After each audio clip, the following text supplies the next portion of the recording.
How's it going, guys? It's LooseArrowBoy. It's been a while and a little late, but I wanted to summarize my financial goals for 2022, what I achieved, and what my goals are for 2023 and beyond are.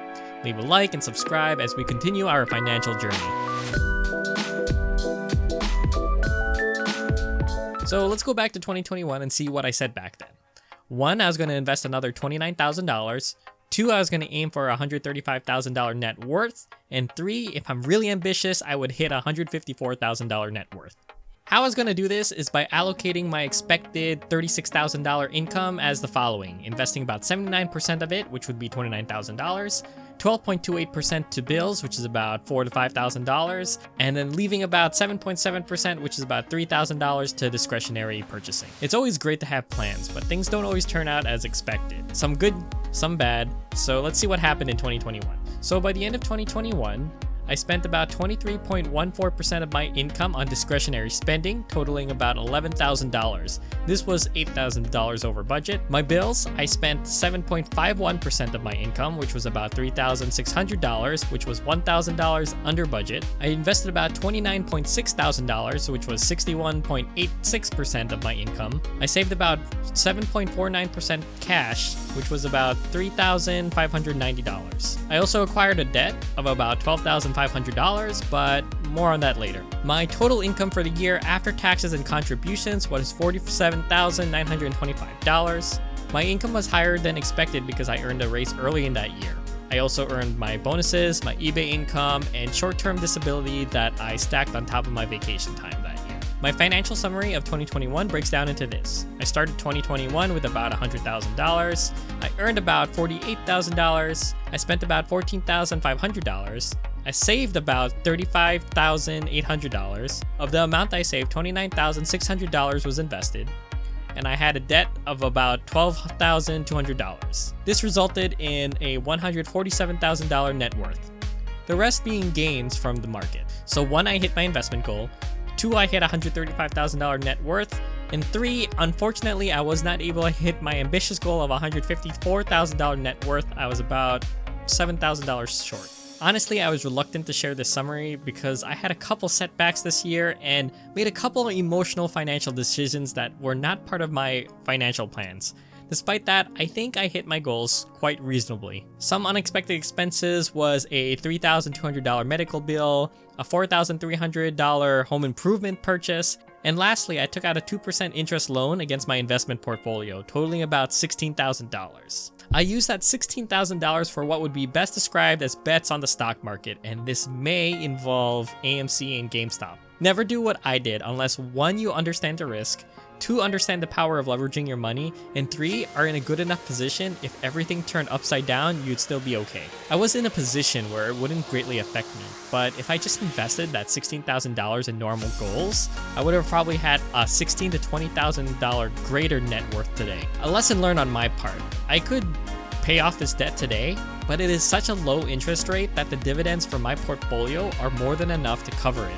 Instead, I saved the cash, and now I have about $20,000 cash savings I could use for emergencies. Aside from those, I did spend way more on discretion than I planned for. I was able to get away with it because of my extra unexpected income, but it's definitely something I will be looking at in 2022.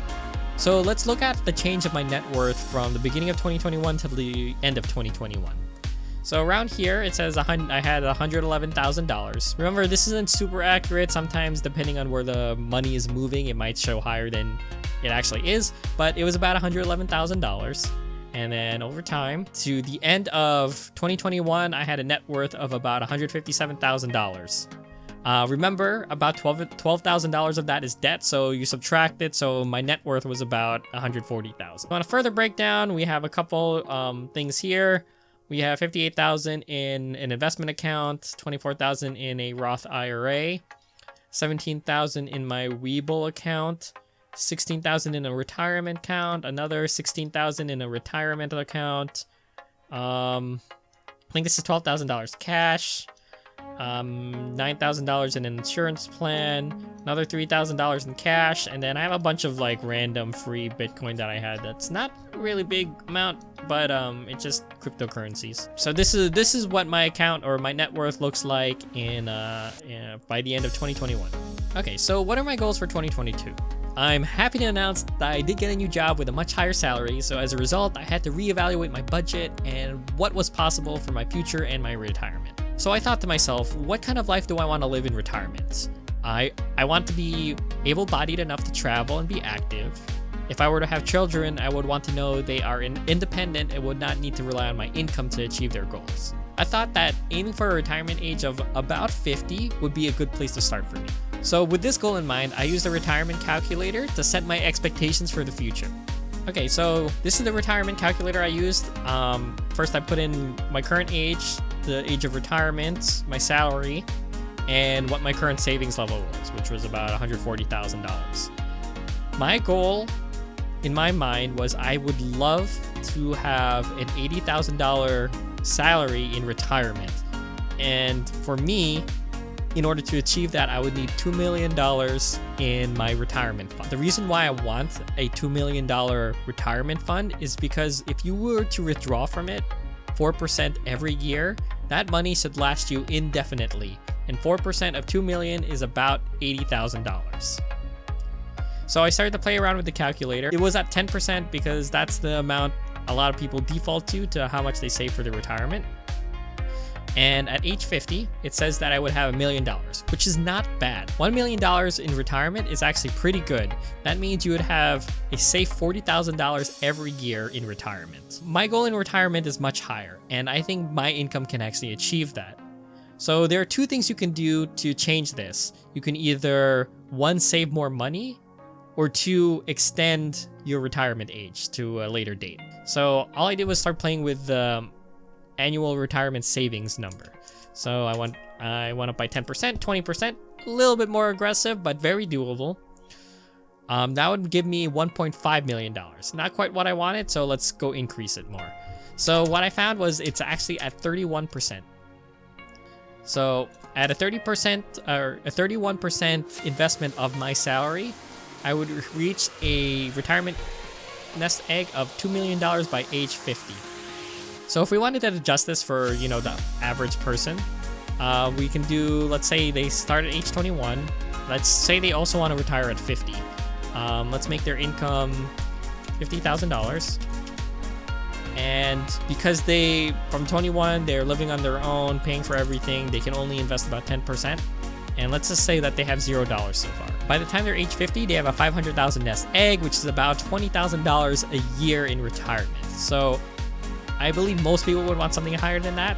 So for most people around a salary of $40,000 to $50,000, they're unable to increase the amount they invest, but they could extend when they will actually retire. So let's make that 64 years old instead. So by the time they're age 64, they would have $1.6 million as a nest egg, which is about $60,000 to $70,000 per year in retirement. And that's very good. You can see how you can adjust this to how much you're able to save and your income to see what is realistic for you to aim for in the future. How I use this calculator to set my future goals is after I put in all my information, I got what I was looking for, you can actually view this report.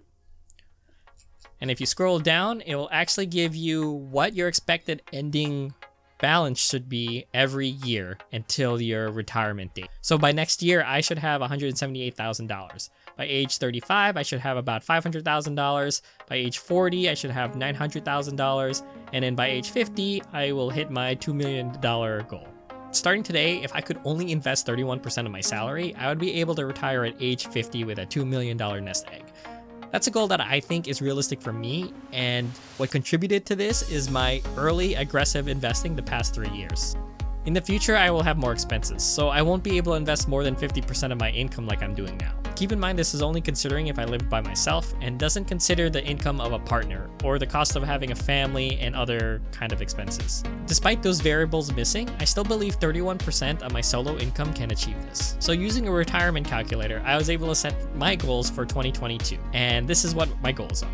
My new income started in April, so I'm about 4 months behind, but I should be able to hit these goals. $34,000 invested, $175,000. And my ambitious goal is to hit $200,000 by the end of the year. My budget for 2022 breaks down like this. I will have about $55,000 net income after contributions and taxes. Yearly, my bills will total about $8,000. By the end of the year, I will invest $42,000. And for discretionary spending, I have about $5,000. These are my two budgets side by side. On the left, we have my 2022 budget, and on the right, we have my 2021 budget. You can see how even though my income increased, I made sure to allocate my money appropriately. My bills for this year have also changed, so I also made sure that I accommodated for those as well. This has been quite a journey so far, and I hope seeing how I am going about setting and achieving my financial goals encourages you to set your own realistic goals. Let me know what you plan to achieve in 2022, and until next time, thanks for watching.